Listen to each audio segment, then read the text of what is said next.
Hello students, welcome to the lecture. आज के lecture में आप सभी का स्वागत है। तो आज हम अपने नरेशन का पार्ट 3 डिस्कस करेंगे। तो लास्ट दो पार्टों में हमने नरेशन के कॉन्सेप्ट को सीखा। नरेशन क्या होता है, यानी हमारी स्पीचेस क्या होती हैं, डायरेक्ट इनडायरेक्ट क्या स्पीच होती है। डायरेक्ट में जो हमारे जो स्पीकर होता है उसके हम एग्जैक्ट वर्ड को कोट करते हैं, और इनडायरेक्ट स्पीच में हमारे पास फ्रीडम होती है, हम उनको रिफ्रेश कर देते हैं जो वर्ड्स हमारे स्पीकर के द्वारा कहे जाते हैं, राइट। और इसके साथ हमने कुछ रूल्स पढ़े थे असर्टिव सेंटेंसेस को लेकर, और किस तरीके से हम उसमें टाइम, वर्ब, टेंस और उसके बाद प्लेस का चेंज करते हैं, प्रोनाउन का चेंज करते हैं। तो आगे हम उसी को कंटिन्यू करेंगे, अपने कॉन्सेप्ट्स को ही आगे कंटिन्यू करेंगे। नाउ हमारा जो सेकंड पार्ट आता है वो होता है पास्ट कंटिन्यूअस। अगर कोई हमारा सेंटेंस या कोई हमारी डायरेक्ट स्पीच अगर पास्ट कंटिन्यूअस में है तो हमें उसके साथ क्या करना है, यानी past continuous tense undergoes modification when denoting a concluded action. अगर पास्ट कंटिन्यूअस टेंस किसी एक्शन को कंक्लूड कर देता है, कंक्लूड का मतलब होता है कि अगर वो पास्ट में इवेंट हो रहा था और लेकिन जिस वक्त अब उसकी बात की जा रही है अब वो इवेंट हो चुका है, यानी हो गया था, उस वक्त हो गया था, तो उसको हम क्या कर सकते हैं, वो चेंज या मॉडिफिकेशन में होगा, राइट। तो अगर हमारी ओरिजिनल स्टेटमेंट अगर पास्ट कंटिन्यूअस में, for example, she said to me I was cooking dinner when the guest arrived, तो उसने कहा था कि वो डिनर बना रही थी जब गेस्ट आए थे, राइट। तो अब ये जो इवेंट है अगर प्रेजेंट सिनेरियो में रखा जाए, देखिए अब ये पास्ट में वो काम कर रही थी उस वक्त, लेकिन अब ये जो इवेंट है ये हो चुका है, क्योंकि व्हेन द गेस्ट अराइव्ड, तो तब वो खाना बना रही थी, राइट। अगर हम इसका एक्सप्लेनेशन देखें तो पास्ट कंटिन्यूअस टेंस में वॉज कुकिंग हमने यूज करा है, वॉज प्लस वर्ब की आईएनजी फॉर्म जो होती है वो हमारी पास्ट कंटिन्यूअस में होती है, is am are plus verb की आईएनजी फॉर्म हम प्रेजेंट कंटिन्यूअस में रखते हैं, राइट। जब ये change when referring to a complete action, तो वॉज कुकिंग को हम तब चेंज करेंगे अगर ये किसी कंप्लीट एक्शन को रेफर करती हैं। तो जब ये किसी कंप्लीट एक्शन को रेफर करेंगी तब हम इसको चेंज करेंगे, इसमें मॉडिफिकेशन लेके आएंगे। तो अगर इसका रिफ्रेज स्टेटमेंट करना हो, यानी अब ये हमारा डायरेक्ट स्पीच था, अगर हम इसको इनडायरेक्ट में कन्वर्ट करें तो अब कैसे होगा, शी टोल्ड मी दैट, उसने मुझसे कहा था, that she had been cooking, अब now she had been cooking, अब इसको हमने किस में चेंज कर दिया, कंटिन्यूअस को परफेक्ट कंटिन्यूअस टेंस में बना दिया है, पास्ट परफेक्ट कंटिन्यूअस में, had been cooking dinner when the guest arrived. तो यहां पर वॉज कुकिंग को हमने चेंज करा, वॉज कुकिंग को आपने किस में चेंज किया है, हमने चेंज किया had been cooking dinner when guest arrived.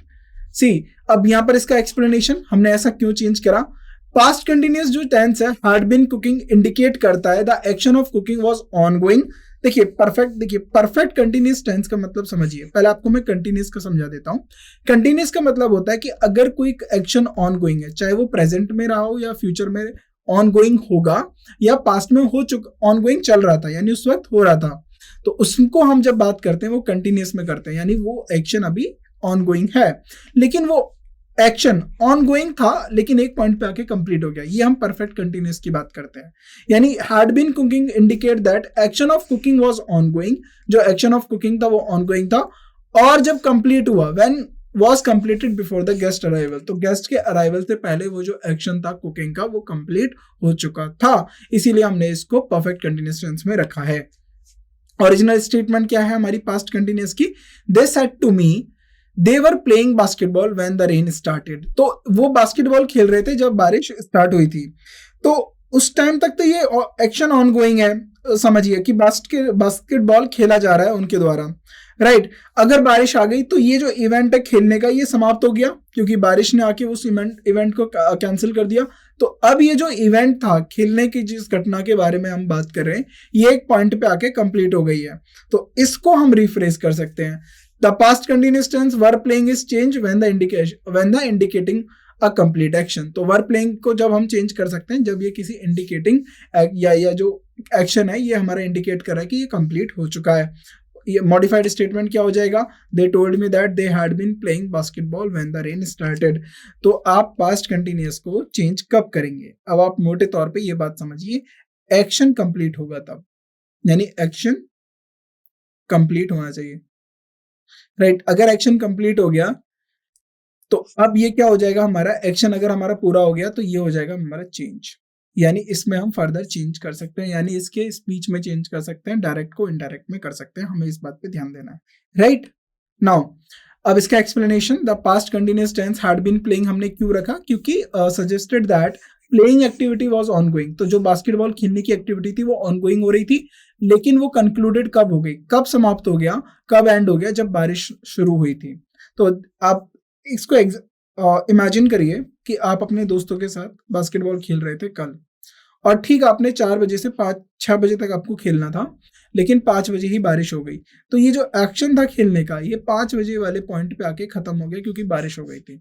तो अब इस सिनेरियो में हम क्या करेंगे, अब हम स्पीच में कन्वर्ट करेंगे, चेंज करेंगे, राइट। तो यहाँ यही समझाने की बात करी गई है।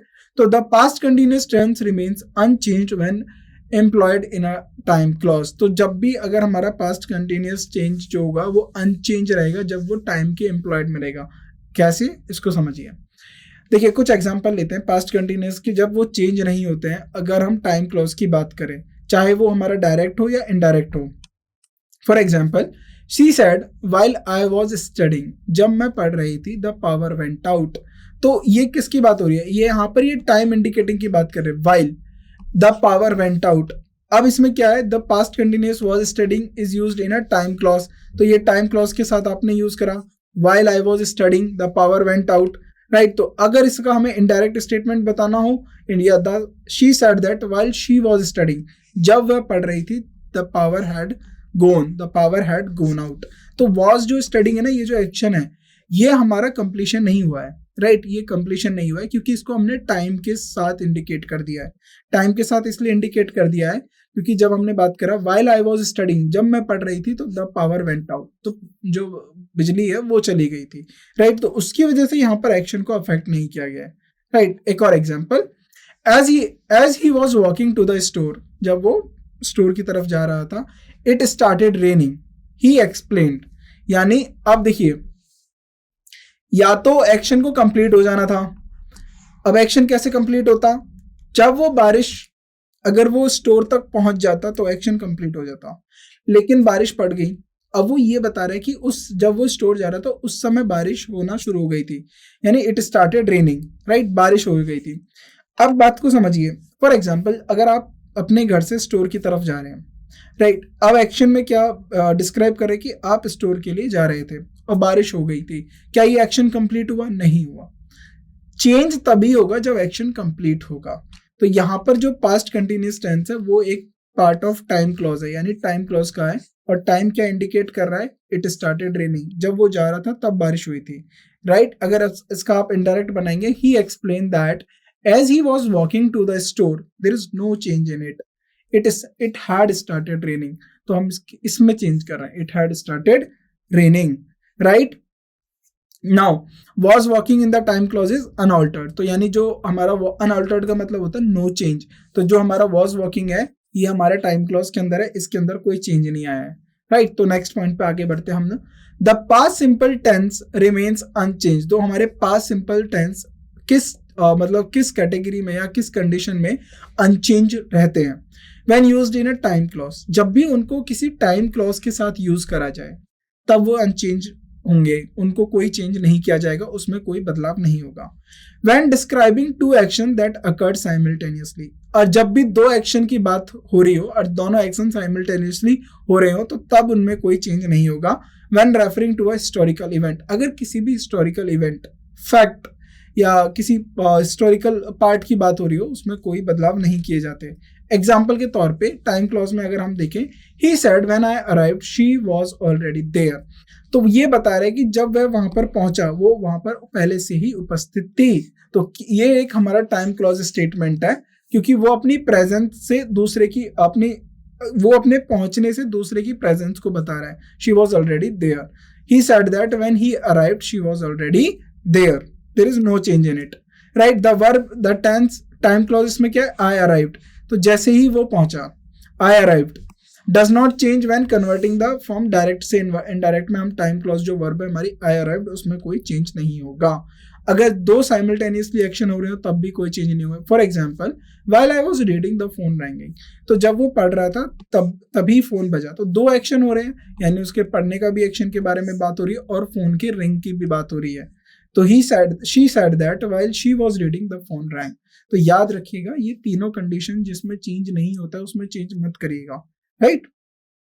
Both action I was reading the phone rank took place at the same time. तो दोनों एक ही टाइम पे एक्शन राइट हैपनिंग है, दोनों एक ही टाइम पे हो रहे हैं, और इसीलिए इनडायरेक्ट स्पीचेस में भी कोई भी टेंस में कोई भी चेंज नहीं किया जाएगा।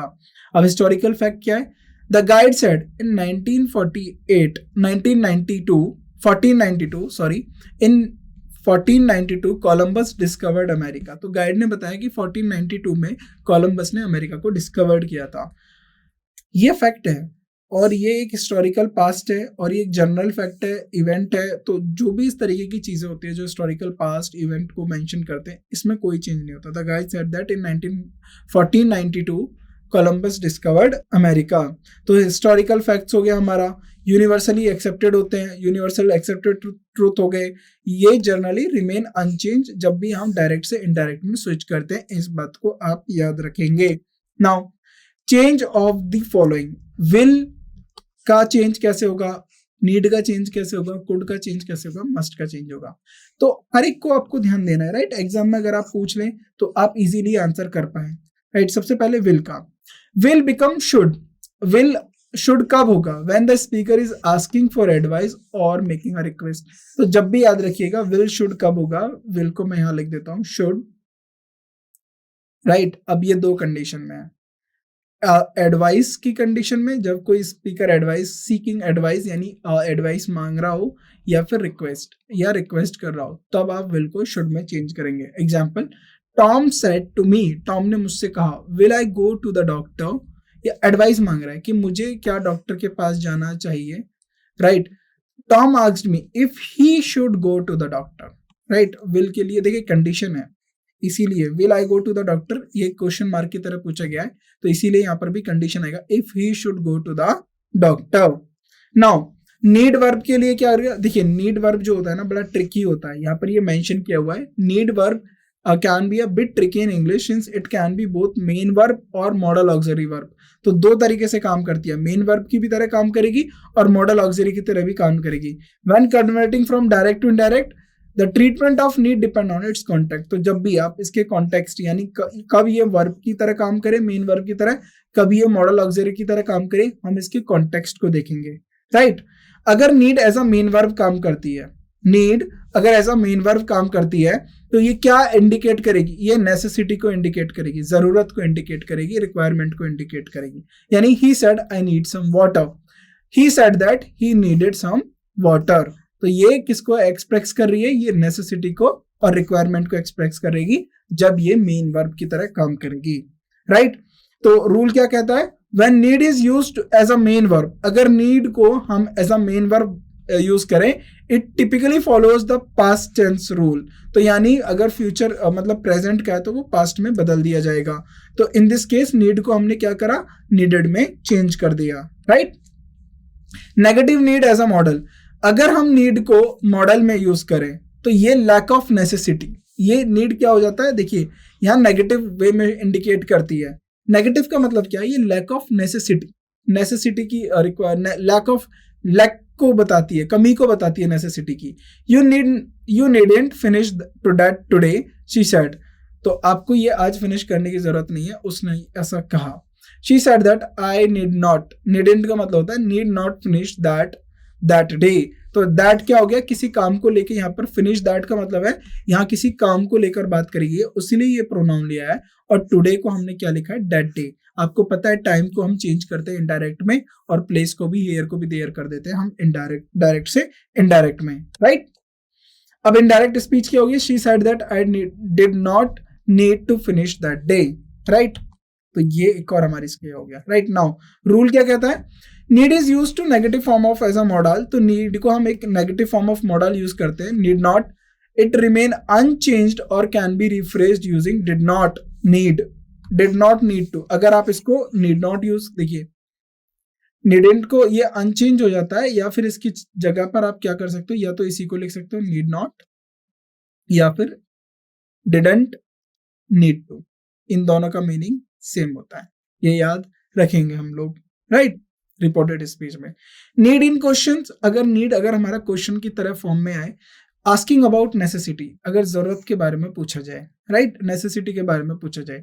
शी आस्क्ड, उसने पूछा, do I need to bring anything, तो देखिए ये नेसेसिटी की बात कर रहा है, क्या मुझे कुछ लाना चाहिए, तो ये क्वेश्चन की तरह फॉर्म में आया है, right. She asked if she needed to bring anything, तो यहाँ पर भी वही पास्ट वाला रूल यूज करेंगे, right. So need is usually in used in questions, it is typically convert to the past form, needed में हम इसको कन्वर्ट कर लेंगे। सो नॉट क्या है यहाँ पर हमारा कि द ऑक्सिलरी डू डिसअपियर्स, अगर जो हमारा होगा ऑक्सिलरी जो डू हमने यूज करा है यहाँ पर, डू आई नीड, ये डिसअपियर हो जाएगा कब, जब हम डायरेक्ट से इनडायरेक्ट में चेंज करेंगे। तो ये छोटी छोटी बातें ना आपको याद रखनी है, मैं इनको हाईलाइट कर देता हूँ, या आप अपने नोट्स जब लिखें उसमें याद रखें, ताकि लास्ट मोमेंट ऑफ रिवीजन पे ये चीजें आपको काम करें और क्वेश्चन को आप गलत ना करें, राइट।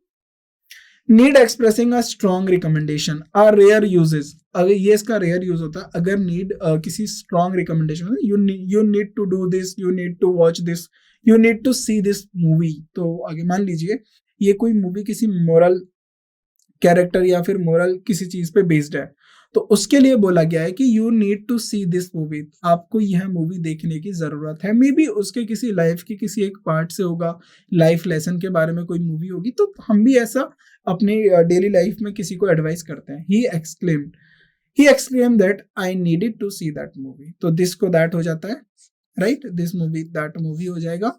तो यहाँ पर भी हमने इसको पास्ट यूज करा, just like with the main verb of use, need को भी हमने इधर नीडेड चेंज कर दिया, यानी पास्ट में कर दिया जब हम नेसेसिटी की बात करते हैं, राइट।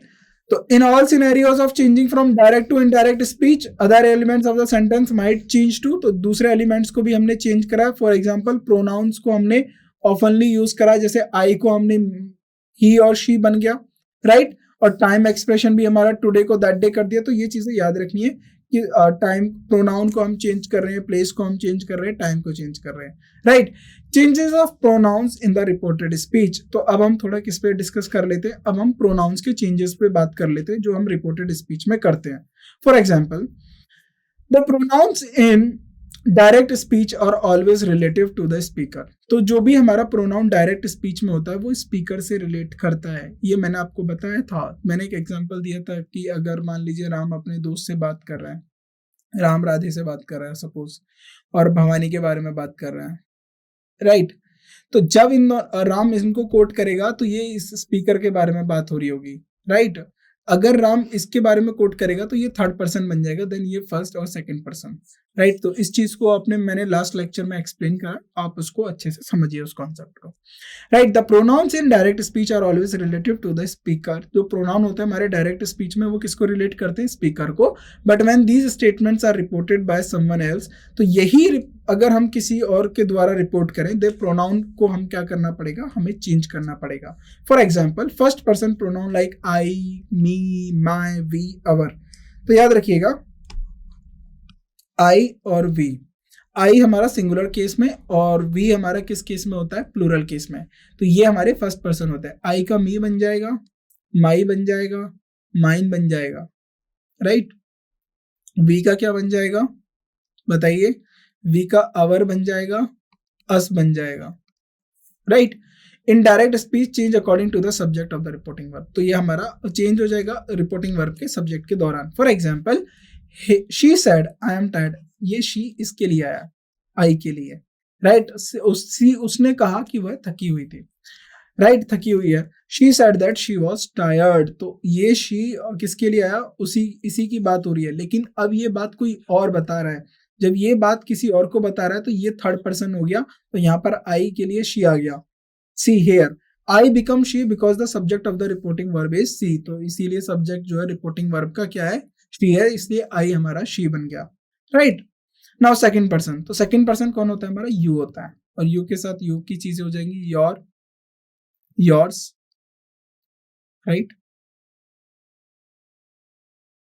तो हमारा क्या होता है, सेकंड पर्सन जब भी बात करते हैं इनडायरेक्ट स्पीच में, वो अपने सब्जेक्ट के अकॉर्डिंग चेंज होता है। For example, he told me you are the winner, तो अब मान लीजिए ही टोल्ड मी, अब मान लीजिए कोई हम नाम ले लेते हैं, समीर हो गया हमारा, राइट। समीर ने राहुल को बोला, राहुल को क्या बोला समीर ने, अब राहुल बता रहा है, राहुल बोल रहा है कि समीर ने मुझसे बोला यू आर द विनर, यानी आई। समीर को तो बोला, तो समीर अगर ये किसको बताएगा, सपोज ये संजय को बताएगा, संजय को बताएगा राहुल, तो राहुल अब संजय को क्या बोलेगा कि समीर ने कहा था, यहाँ पर देखिए यहाँ पर ये बोल रहा है यू आर द विनर, इसके डायरेक्ट कोट कर रहा है, लेकिन अगर इसको रिफ्रेश करेगा तो राहुल बोलेगा संजय से कि समीर ने कहा था कि मैं विनर था, राइट। तो यहाँ पर ये आई बन जाएगा। तो इस बात को समझिए, जब ये दो लोगों के बीच में हो रही है ही टोल्ड मी, ये तो थर्ड पर्सन हो गया, उसके समीर के बारे में बात हो रही है, यू आर द विनर, ये राहुल अब खुद के लिए बोल रहा है। अब ये चीज वो किसी और को बोलेगा, ही told me that I was winner, तो यू का आई हमारा हो गया बिकॉज हमने इसका सब्जेक्ट चेंज कर दिया, राइट। तो you change to I because the object of reporting verb is me. तो यहाँ पर ऑब्जेक्ट देखिए, यहाँ पर कौन था, रिपोर्टिंग वर्ब का me, right. Now she said to her mother will you give me food, उसने अपनी मदर को बोला, she said to her mother will you give me a food, तो उसने अपनी मदर को क्या बोला कि क्या आप मुझे खाना दोगे। तो शी आस्क्ड हर मदर, उसने अपनी मदर से पूछा, इफ यू कौन है यहाँ पर, उसकी मदर की तो बात हो रही है, तो she would give her food, तो यहाँ पर हर किसके लिए बात हो रही है, शी के लिए हो रही है, राइट, उसको खाना दोगे। नाउ थर्ड पर्सन क्या होता है हमारा, ही, शी, इट। अब ही के लिए क्या हो जाएगा, हिज हो जाएगा, हिम हो जाएगा, हर हो जाएगा, हर्स हो जाएगा, इट के लिए इट्स हो जाएगा, दे हो जाएगा, देयर्स हो जाएगा। तो ये जो भी होते हैं ना हमारे, ये सारे हमारे थर्ड पर्सन होते हैं, राइट। दे हमारा प्लूरल के लिए होता है, ही, शी, इट हमारा किसके लिए हो जाएगा, सिंगुलर के लिए हो जाएगा, राइट। नाउ तो ये हमारे क्या होते हैं, द थर्ड पर्सन, ये हमारे अनचेंज होते हैं। For example, he said he is my brother, उसने कहा वह मेरा भाई है, he said he is my brother, he said that he was her brother, तो इसमें कोई चेंज नहीं होगा, right. She said, sorry not he, she said he is my brother, उसने कहा कि वह मेरा भाई है, तो she said that he was her brother, क्योंकि बोथ ही और हर यहाँ पर अनचेंज करे गए, क्योंकि ये किसी और पर्सन की बात कर रहे हैं जो हमारे कॉन्टेक्स्ट में नहीं है, यानी फर्स्ट सेकंड थर्ड के बाद अगर ये किसी और पर्सन को इंडिकेट कर रहे हैं, राइट, इसीलिए यहाँ पर कोई चेंज नहीं होगा। तो यहाँ इसी के बारे में एक्सप्लेनेशन दिया हुआ है। For example, if someone points to a picture, अगर कोई किसी पिक्चर को पॉइंट करके बोले, right, this is my father, यह मेरे पिताजी हैं, when reporting this it might be more apt to say she said that the man in the picture, अब देखिए अगर रिपोर्टेड वर्ड में क्या हो जाएगा कि जो पिक्चर में आदमी था, the man in the picture was her father, वह उसके पिताजी थे, राइट। तो थोड़ा सा चेंज हो जाता है हमारा रिपोर्टिंग वर्ड में। नाउ रिफ्लेक्सिव प्रोनाउंस क्या होता है, reflexive pronouns are also change, अब myself, herself, himself, तो ये जो भी होते हैं ये हमारे रिफ्लेक्सिव प्रोनाउन की कैटेगरी होती है। Reflexive pronouns also change according to the subject, तो सब्जेक्ट या और object of the reporting verb, तो सब्जेक्ट या रिपोर्टिंग वर्ब के ऑब्जेक्ट की तरह जो भी होता है उनके अकॉर्डिंग हमारे जो रिफ्लेक्सिव प्रोनाउन है वो चेंज हो जाते हैं। For example, she said that I hurt myself, तो उसने बोला कि उसने खुद को नुकसान कर लिया या खुद को चोटिल कर लिया। अब इनडायरेक्ट में क्या हो जाएगा, शी, अब यहाँ पर आई को क्यों हो जाएगा शी, क्योंकि इसका सब्जेक्ट शी है। अब माई सेल्फ क्यों हो जाएगा, शी है तो शी के लिए हर सेल्फ आ जाएगा, right. So she said that she hurt herself, तो myself is change to herself because यहाँ पर हमने थर्ड पर्सन की बात करी है स्त्री की, राइट। तो ये बहुत छोटी सी चीजें हैं। Always remember that the aim of these changes is to ensure the reported speech makes a sense, remains clear to the new context. तो ये changes हम क्यों करते हैं, ताकि जो हमारी reported speech है यानी indirect speech है वो एक sense बनाए उस बात से जो हमारे originally direct speech में कही गई है, right? Adverb of time or place as well as demonstrative pronouns are also undergo shift to maintain the context. अब ये भी हमारे change करते हैं। For example, adverb of time, अगर हम एडवर्ब ऑफ टाइम की बात करें, नाउ का किस में बिकम हो जाता है, नाउ का देन में चेंज हो जाता है, right. He said I am doing it now, उसने बोला कि मैं इसे अभी कर रहा हूं, तो ही said that I, like he को क्या चेंज हो जाएगा, ही किस में, आई किस में चेंज हो जाएगा, he was doing it then, right. Today का that day, she said that today is my birthday, she said that, अब यहां पर हो जाएगा she said today is my birthday, she said that that day, today को क्या हम बदल देंगे, that day is was her birthday, right. इसको चेंज करके किस में बदल देंगे, was, that day was her birthday, right. Tomorrow को किस में हम चेंज करते हैं, द नेक्स्ट या फिर फॉलोइंग डे और द डे आफ्टर, उसको बात करते हैं हम। I will come tomorrow, he promised, उसने ऐसा प्रोमिस्ड किया कि वो कल आएगा। He promised that he would, will का किस में चेंज होता है, वुड में। ही वुड कम, अब टुमारो किस में करेंगे, द नेक्स्ट डे, अगले दिन की बात करेंगे, right. Yesterday, the day before और द प्रीवियस डे, तो जो यस्टरडे हम किस में चेंज करते हैं, द डे बिफोर या फिर प्रीवियस डे में। आई सॉ हिम यस्टरडे, मैंने उससे कल देखा था। शी रिमार्क्ड, उसने ऐसा रिमार्क किया। She remarked that she had seen, saw को किस में चेंज करेंगे, देखिए सिंपल प्रेजेंट को हमने किस में कर दिया, सिंपल पास्ट को हमने चेंज कर दिया पास्ट परफेक्ट में। Had seen him the day before, right, yesterday की बात हो रही है, राइट। टू नाइट का किस में चेंज हो जाएगा, दैट नाइट में। We will meet tonight, they confirmed, उन्होंने कन्फर्म करा कि वो मिलेंगे, राइट, टू नाइट मिलेंगे, राइट, आज रात मिलेंगे। They confirmed that they would meet, will को किस में जाएगा, they would meet that night, right. Ago का before, I visited the museum 2 days ago, he mentioned that he had visited, simple past को हमने पास्ट परफेक्ट में change करा। he had visited the museum 2 days before। Adverb of place, adverb of place को हम कैसे change करेंगे, here को there में चेंजेंगे। I live here, she said that she lived there. This, अगर ये दिस हमारा किसको, अगर किसी प्लेस को रेफर करता हो तो हम दैट यूज करेंगे। This is my home, he declared that was his home, इसको हमने क्या कर दिया, इसको वॉज में चेंज कर दिया, राइट। डेमोस्ट्रेटिव में दिस इज माई पेन, तो यहाँ पर ये एज अ प्रोनाउन यूज हो रहा है, राइट, डेमोस्ट्रेटिव प्रोनाउन है, ये सिंगुलर के लिए यूज होगा तो that. John claimed that was my को क्या हो जाएगा, his, that was his pen. अगर दीज को डेमोस्ट्रेटिव में यहाँ पर भी ये प्लूरल की तरह यूज हो रहा है, सॉरी प्रोनाउन की तरह यूज हो रहा है, तो इसको हम दोज में कन्वर्ट कर देंगे। These are my books, Alice stated that those were her books, right. तो यहां पर हमारे ये कॉन्सेप्ट सारे एंड हुए हमारे नरेशन के। तो बाकी के जो कॉन्सेप्ट्स हैं नरेशन के, अब हम उनको क्वेश्चंस के साथ सीखेंगे। तो हम कुछ क्वेश्चंस प्रैक्टिस करेंगे और उनके साथ डील करेंगे हमारे नरेशन के कॉन्सेप्ट। तो होपफुली आपको यहाँ तक नरेशन समझ में आया, किस तरीके से हमने चेंज करते हैं वो आपको समझ में आ गया। और जितने भी हमारे एक्सेप्शंस हैं, और मैंने यहाँ पर पर्सनली मेंशन भी किए हैं हमारे एक्सेप्शंस, तो उन एक्सेप्शंस को पढ़ना। और अब इसमें क्या होगा, अब हम इसमें प्रैक्टिस शुरू करेंगे, नंबर ऑफ क्वेश्चंस की हम प्रैक्टिस करेंगे, जिससे हमें एक एज हो जाए या फिर हमें थोड़ा सा ईजी पड़ जाए कि किस तरीके से हम डायरेक्ट इनडायरेक्ट में चेंज करते हैं, एक कॉन्फिडेंस आ जाए हमारे अंदर। तो हम उस पर काम करेंगे क्वेश्चन प्रैक्टिस के थ्रू। अब हम रूल्स को दोबारा रिवाइज करेंगे, दोबारा उनको रिफ्रेश करेंगे अपनी मेमोरी में। और क्वेश्चंस करने से पहले, यानी अगले लेक्चर सीरीज पे जाने से पहले, आपने जो ये तीनों लेक्चर्स पढ़े इनको अच्छे से आना चाहिए, पूरी तरीके से समझ में आने चाहिए। और जितने भी एक्सेप्शंस है उनको याद रखिए, क्योंकि एक्सेप्शंस पे क्वेश्चंस बहुत आते हैं। क्योंकि हम एक जर्नल रेफरेंस या जर्नल फॉर्मूला याद कर लेते हैं, लेकिन एग्जामिनर क्या करता है, उसमें थोड़ा सा ट्विस्ट करके क्वेश्चन चेंज कर लेता है। तो उस चीज को नहीं भूलना है। जो हमारे जो टॉपिक है, जो हमारा एक्सेप्शन है, उन सबको याद रख के हमें आगे पढ़ना है, राइट।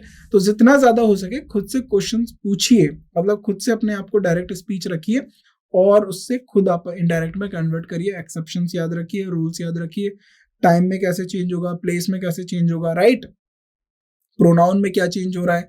तो इन चेंजेस को याद रखिए, किस कंडीशन में चेंज होता है, किस कंडीशन में चेंज नहीं होता, ये तो बहुत इंपॉर्टेंट है, इसे आपको भूलना नहीं है। तो आज की क्लास को हम यहीं रोकते हैं, बाकी अब हम नेक्स्ट सीरीज में अपने क्वेश्चंस डिस्कस करेंगे। Thank you so much.